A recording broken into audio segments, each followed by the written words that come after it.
salaamaaleykum mbokk Sénégal maa ngi leen di nuyu ku nekk ci turam ak santam pour ñi ma xamul man maay Abdou Khadre Sall njiitu mouvement askanu Sénégal. Le mouvement askanu Sénégal donc c'est un mouvement bi nga xam ni objectifam mooy xeex les injustices sociales dont sont victimes nos compatriotes sénégalais vivant à la fois au Sénégal et à l'étranger. Je suis un immigré sénégalais vivant en Europe depuis maintenant plus de 15 ans. Mais également, je suis un entrepreneur.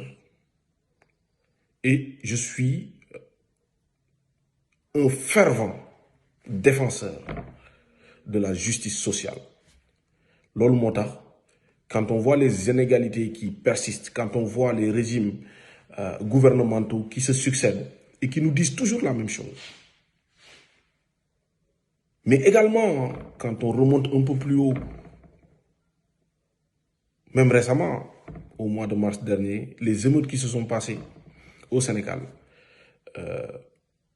ça nous a plus rapprochés de ce combat dont nous militons depuis maintenant quelque temps. C'est d'essayer de restaurer la justice sociale,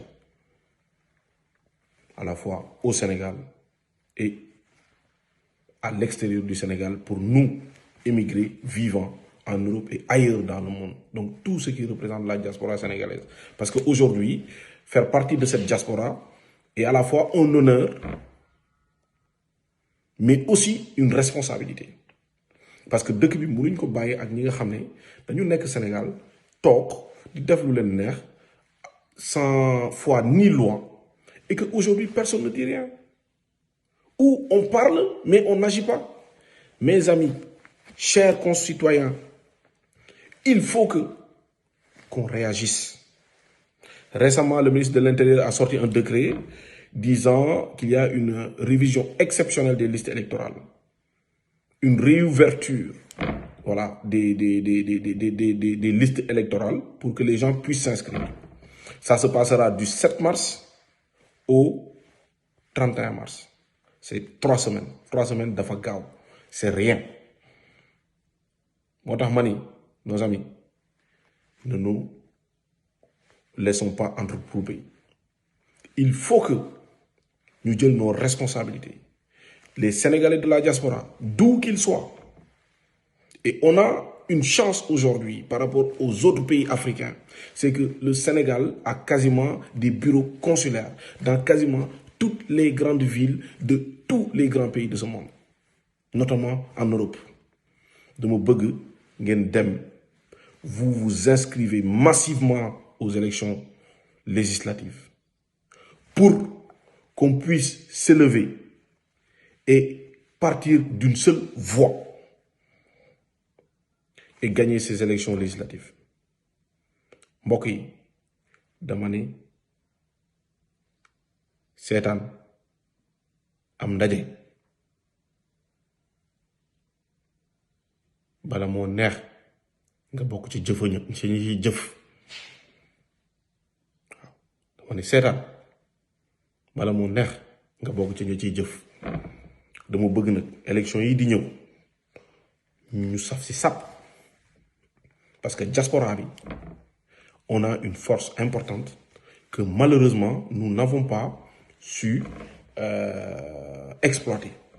Il est temps que la frustration dont souffrent tous les Sénégalais de la diaspora, tous sans exception, qu'on soit ingénieur, femme de ménage, agent de sécurité, chef d'entreprise que je suis, nous sommes tous frustrés.